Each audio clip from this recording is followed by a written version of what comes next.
Viewers, आज हम बात कर रहे हैं मली डेवलपमेंट अथॉरिटी तेसर टाउन से आपने अलॉटमेंट किस तरह हासिल करना है और वो कौन कौन से डॉक्यूमेंट्स हैं जिनकी आपको अलॉटमेंट निकालने के लिए ज़रूरत पड़ती है।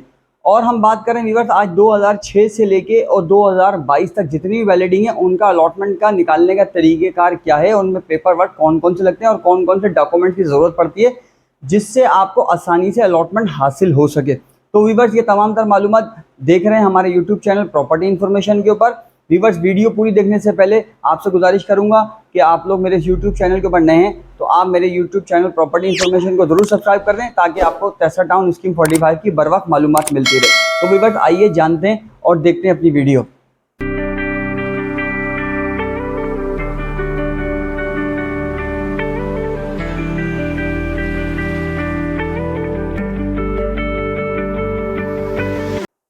अस्सलाम वालेकुम व्यूअर्स, मैं हूं मोहम्मद काशिफ और आप देख रहे हैं मेरा यूट्यूब चैनल प्रॉपर्टी इन्फॉर्मेशन।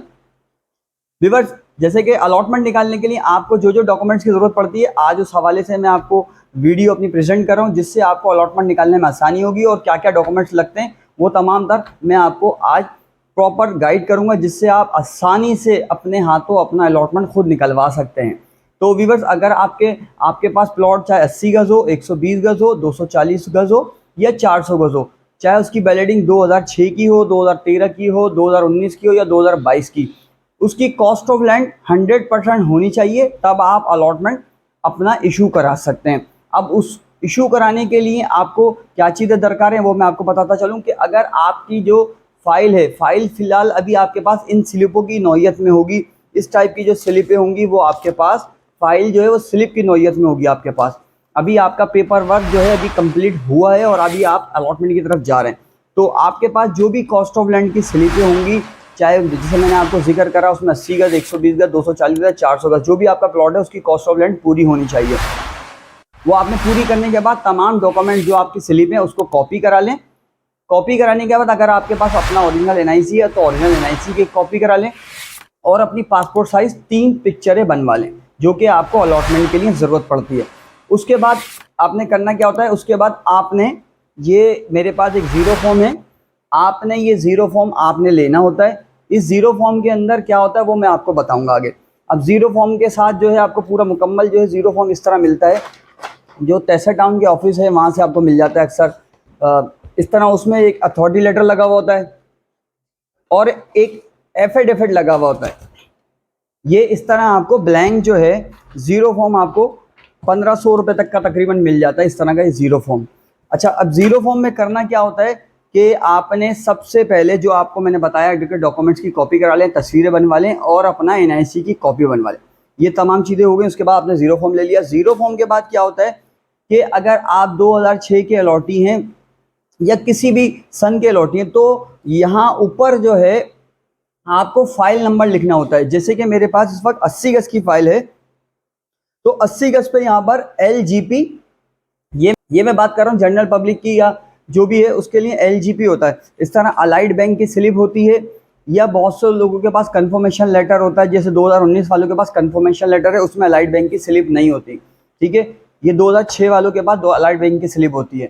तो अलाइड बैंक की स्लिप में उसमें फाइल नंबर लिखा होता है। फाइल नंबर आपने यहाँ पर लिखना होता है। सबसे पहले परमानेंट मार्कर होता है, ब्लैक कलर का ले लें या ब्लू कलर का, उससे यहाँ पर फाइल नंबर लिख लें।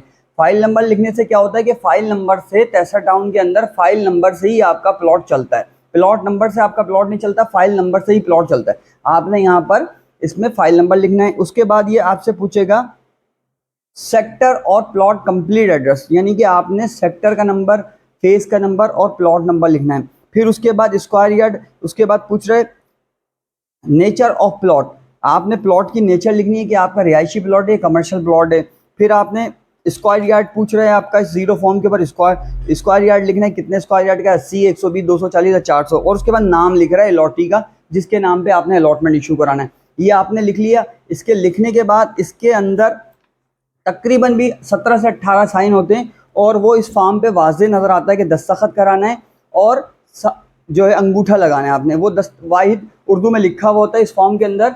आप इस फॉर्म के अंदर वजाहत से देख सकते हैं, बिल्कुल आपको वाज़े हो जाएगा कि यहाँ पर दस्तखत कराने और अंगूठा लगाना है। अच्छा, इस बात का अंगूठे का निशान का खासकर ख्याल करना है कि अंगूठे का निशान आपने जो ख़वातीन हैं वो सीधे हाथ का लगाती हैं और जो जेंट्स हजरात हैं वो उल्टे हाथ का अंगूठा लगाने। सबसे पहले ख़ास इंपॉर्टेंट बात ये है कि आपने अलॉटमेंट इशू कराते वक्त ज़ीरो फॉर्म के अंदर ख़वातीन सीधे हाथ का अंगूठा लगाती हैं और मर्द हजरात उल्टे हाथ का अंगूठा लगाते हैं।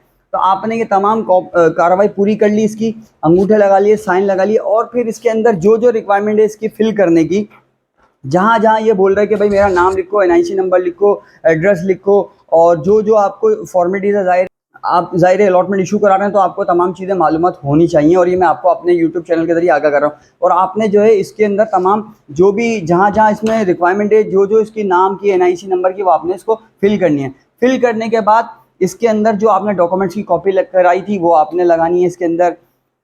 डॉक्यूमेंट्स की कॉपी के साथ फिर इसमें 3 तस्वीरें अपनी इसके साथ आपने स्टेपलर करनी है फ्रंट पेज के ऊपर, ज़ीरो फॉर्म के फ्रंट पेज के ऊपर यहाँ पर अपनी 3 तस्वीरें स्टेपलर कर दें। इस पेज पे 3 तस्वीरें स्टेपलर कर दें। और उसके बाद आपने करना क्या, जो आपके डॉक्यूमेंट्स थे उसमें ये एक टिकट है मेरे पास जो कि पोस्ट ऑफिस से मिलता है आपको, ये 2 रुपये वाला टिकट ले लें। ये 2 रुपये वाला टिकट हर स्लिप के ऊपर, जितनी भी आपकी कॉस्ट ऑफ लैंड की स्लिपें हैं या आपने डेवलपमेंट चार्जेस भी भरे हैं और अलॉटमेंट उसके बाद इशू करा रहे हैं। अब मैंने कहा क्या आपने कॉस्ट ऑफ लैंड भी पे की हुई है और अलॉटमेंट भी इशू करा रहे हैं। अच्छा, इसमें अलॉटमेंट देखें, थोड़ा सा यहाँ पे लोग कंफ्यूज होंगे कि 2019 वाले और 2013 वाले और 2022 वाले ये वो हैं जिसके अंदर कॉस्ट ऑफ लैंड तो है, डेवलपमेंट चार्जेस अभी तक नहीं लगे हैं इनको, तो ये कॉस्ट ऑफ लैंड पे करके अपना अलॉटमेंट को इशू करा सकते हैं। अब जैसे 2006 वाले हैं, उन्होंने उन हज़रातों को मैंने देखा अक्सर फाइलों में कि उनकी कॉस्ट ऑफ लैंड भी पे होती है और डेवलपमेंट चार्जेस भी भरे हुए होते हैं, तो वो अलॉटमेंट इशू नहीं कराते, तो वो तमाम स्लिपें भी लगा सकते हैं अपनी और कॉपी इस तरह करा सकते हैं। अच्छा व्यूअर्स, तो अब मैं बताता चलूँ, ये टिकट आपने इस तरह लेना है और हर स्लिप के ऊपर इसको चिपका देना है, जो कि आप कॉपी कराएंगे उसके ऊपर, और ये आपने इसमें लगा देना है। अच्छा, अब बारी आती है रेवेन्यू फीस। रेवेन्यू फीस को कहते किसे हैं, ये थोड़ा सा मैं अपने व्यूवर्स को गाइड करूँ। रेवेन्यू फीस जो है, आपने इस तरह का एक बॉन्ड पेपर होता है, रेवेन्यू फीस जिसे कहते हैं। रेवेन्यू फीस के हवाले से मैं बताता हूँ अपने व्यूवर्स को, अगर आपका प्लॉट 80 गज है तो रेवेन्यू फीस आपकी 10 रुपये गज के हिसाब से लगेगी, तो 80 गज में आपके 800 रुपये के बॉन्ड पेपर लगेंगे।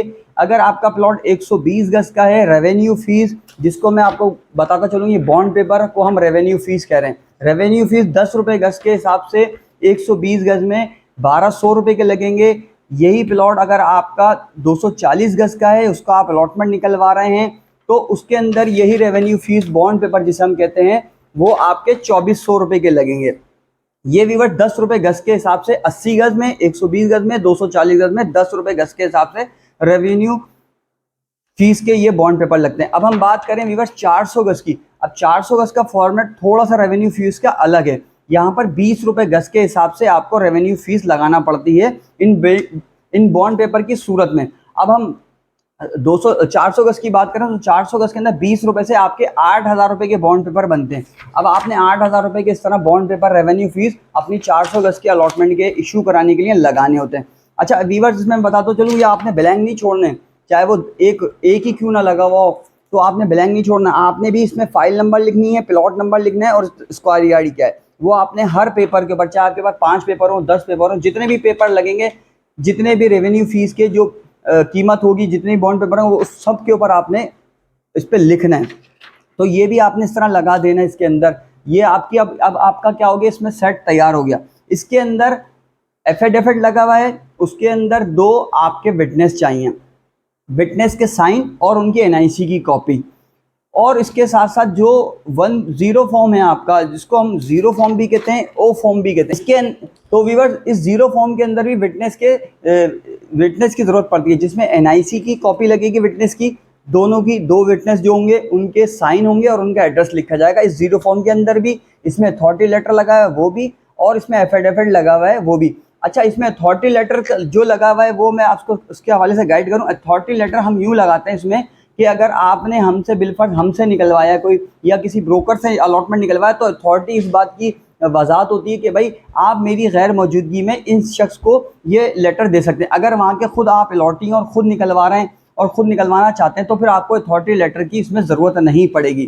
ठीक है, तो आपने इस तरह डॉक्यूमेंट तैयार करने, सब जितने भी एनआईसी वगैरह सब के ऊपर आपने ये टिकट लगाने, सबके ऊपर लगाने के बाद आपने रेवेन्यू फीस भी लगा दी, और उसके बाद आखिरी मरहला रह जाता है आपके साथ कि आपने सिविक सेंटर पे जाकर, सिविक सेंटर हो या फिर आपके करीब करीब नोटरी पब्लिक हो जहाँ पर आप स्टैंपिंग करा सकें नोटरी पब्लिक से, तो आपने उन तमाम डॉक्यूमेंट्स के ऊपर जो ज़ीरो फॉर्म में आपने लगाए हैं, चाहे उसमें एनआईसी हो या कॉस्ट ऑफ लैंड की मद में जो स्लिपें हों, और जो जो आपने पेपर वर्क करा है उसके अंदर आप स्टैंपिंग कराएंगे, वो वहाँ पर नोटरी पब्लिक का नुमाइंदा आपको तमाम डॉक्यूमेंट्स के ऊपर स्टैम्प लगा के देगा। अब आपकी फ़ाइल ये है कंप्लीट तैयार हो गई। अब आपने करना क्या है कि अगर आप डायरेक्ट खुद जाके जमा कराना चाहते हैं तो वो अमल आप पहले कर लें। अगर आप मली डेवलपमेंट अथॉरिटी के पास जाते हैं, आप खुद अलॉटी हैं, अगर आप किसी ब्रोकर से निकलवा रहे हैं तो आपको ये अमल करना होगा जो मैं आपको बताता चलूँ। आपने इस टाइप की एक पिक्चर बनवानी है, इस फाइल को पकड़ के इस फाइल को पिक्चर बनवानी है और एक वीडियो बनवानी है। और वीडियो क्या है कि भाई मैं आपसे जो आपका जो ब्रोकर है वो आपसे मुखातिब होगा कि भाई मैं इसका अलॉटमेंट इशू करा लूँ, आपको कोई मसला तो नहीं है, आपका कोई मामला तो नहीं है हम आपकी गैर मौजूदगी में, तो आपने हाँ करना होती है। इस तरह का वीडियो बयान जो होता है वो इसलिए होता है कि आप वजाहत कर रहे हैं कि भाई आपकी गैर मौजूदगी में अलॉटमेंट निकलवाया जा सकता है। अगर आप खुद निकलवा रहे हैं तो आपने सिर्फ एक पिक्चर बनवानी है, पिक्चर बनवा के कलर प्रिंट आउट निकलवा के इस फाइल के अंदर आपने यहाँ पर पेस्ट कर देना है, यहाँ पर स्टेपलर कर देनी है ताकि आप वहाँ पर खुद जाके ये जमा करा सकें। तो व्यूअर्स ये तैयारी हो गई। और जमा कराने का तरीक़ेकार मैं आपको बता दूं कि अगर आप अपना अलॉटमेंट जमा कराने जा रहे हैं तो वहाँ पर जो आपकी ओरिजिनल स्लिपें हैं, जो भी ओरिजिनल स्लिपें ज़ाहिर है वो आपने एक फ़ाइल की मद में फ़ाइल की तरह तैयार करके, तो वो तमाम ओरिजिनल डॉक्यूमेंट्स लेके जाएंगे, अपना ओरिजिनल एनआईसी साथ लेके जाएंगे, उसमें विटनेस के ओरिजिनल एनआईसी की ज़रूरत नहीं है। और ये ज़ीरो फॉर्म जो आपने कंप्लीट तैयार कर लिया है, जिसमें आपने तमाम डॉक्यूमेंट्स लगा दिए, टिकट लगा दिए, विटनेस लगा दिए, तस्वीरें लगा दी, अपने एनआईसी की कॉपी लगा दी और नोटरी पब्लिक से स्टैंपिंग करा दी और ये ड्यूटी पेपर रेवेन्यू फीस भी लगा दी। अब आपकी फ़ाइल तैयार होगी और आपने मली डेवलपमेंट अथॉरिटी 63 टाउन अल ख़याम चैम्बर 6 फ्लोर के ऊपर ये जाके जमा करानी है। जब आप जमा कराएंगे तो वो आपकी ओरिजिनल स्लिपें ये जो आपकी होंगी उसको चेक करेंगे और इस फॉर्म को चेक करेंगे कि भाई आपने जो जो स्लिपें आपके पास ओरिजिनल हैं वो आपने इसमें लगाई हैं। वो चेक करने के बाद आपको इस पर इशुएंस ऑफ अलॉटमेंट की स्टैंप पे लगाकर आपको दे देंगे आपकी ओरिजिनल स्लिप में कि आया आपने इन्हीं स्लिपों के ऊपर अलॉटमेंट इशू करा रहे हैं, ठीक है।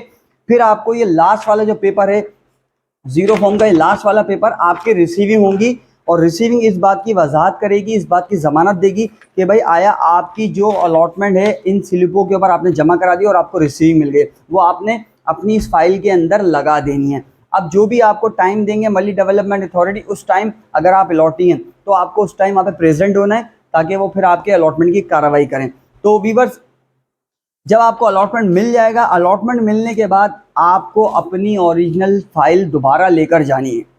अब थोड़ा सा यहाँ पर देखिएगा कि जब आपको अलॉटमेंट इशू किया जा रहा होगा, चाहे आप वहाँ पर अलॉटमेंट इशू कराने से पहले आपके 2-3 चक्कर लगेंगे अगर आप अलॉटी हैं, चाहे वो आपको 2 महीने बाद बुलाएं, चाहे आपको 4 महीने बाद बुलाएं, 6 महीने बाद बुलाएं, वो आपको बुलाएंगे ज़रूर, क्योंकि वहाँ पर अगर आप किसी ब्रोकर से कराते हैं तो फिर आपके वहाँ पर जो है आपको बुलाने की ज़रूरत नहीं आएगी। वो ब्रोकर फिर ज़ाहिर है आपसे जो भी पैसे ले रहा है और वहाँ पे उसकी क्या सेटिंग है, क्या मामला है, वो फिर ब्रोकर जाने और वो जाने। आपने सिर्फ घर बैठे अपना ये काम करवाना है तो वो उसमें ब्रोकर इन्वॉल्व होगा, फिर उस पर आपको जाने की ज़रूरत नहीं है। उस पर आपको ओरिजिनल फाइल दोनों वक्त देने की ज़रूरत पड़ेगी, जब अलॉटमेंट आप जमा करा दोगे तब और जब आप अलॉटमेंट रिसीव करोगे तब उसको ब्रोकर को ओरिजिनल स्लिप देने, ओरिजिनल जो फाइल है आपको देना पड़ेगी ताकि वो वहाँ से जब अलॉटमेंट इशू कराए तो फिर इनके ऊपर स्टैंपिंग की जाती है दोबारा। एक होता है जब आप अलॉटमेंट सबमिट करा रहे होते हैं तब स्टैंपिंग होती है कि इन्हीं स्लिपों के ऊपर उसकी वजाहत की जाती है, और फिर जब आप अलॉटमेंट रिसीव करते हैं तो फिर इसके ऊपर स्टैंप की जाती है कि भाई हाँ है आया आपको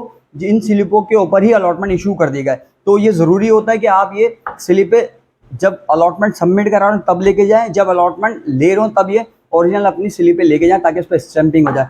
तो व्यूअर्स ये तमाम तर मालूमात हम आज आपको अलॉटमेंट के हवाले से दे रहे हैं। व्यूअर्स अगर इसमें कहीं भी आपको कोई मालूमात हासिल करनी हो, जो बात समझ नहीं आई हो, आप हमारी वीडियो से भी हासिल कर सकते हैं या फिर हमें कांटेक्ट कर सकते हैं ताकि हम आपकी बेहतर रहनुमाई कर सकते हैं। अगर आप पेपर वर्क के हवाले से हमसे अलॉटमेंट इशू कराना चाहते हैं या हमसे डॉक्यूमेंट्स तैयार करवाना चाहते हैं तो हमारी साइट गुलशन मेमार अलबारी इंटरप्राइज पर तशरीफ़ ला सकते हैं ताकि हम आपको बेहतर तरीके से बेहतर अंदाज से इसको समझा भी सकें और आपको फ़ाइल तैयार करके भी दे सकें। तो व्यूअर्स ये तमाम तर मालूमात आज हम आपको अपने यूट्यूब चैनल प्रॉपर्टी इन्फॉर्मेशन के जरिए दे रहे हैं। तो व्यूअर्स अगर ये हमारी वीडियो अलॉटमेंट निकालने के हवाले से जो डॉक्यूमेंट्स लगते हैं इसमें वो आपको पसंद आई हो तो व्यूअर्स आपसे गुजारिश है कि आप मेरे इस यूट्यूब चैनल प्रॉपर्टी इन्फॉर्मेशन को जरूर सब्सक्राइब कर दें, लाइक कर दें, शेयर कर दें और अपने कमेंट से आगाह कर दें। तो व्यूअर्स फिर मिलते हैं इंशाल्लाह इसी तरह की नेक्स्ट वीडियो में नेक्स्ट मालूमात के साथ जो कि आपके लिए कारामद हो सकती हैं। तब तक के लिए अल्लाह हाफ़िज़।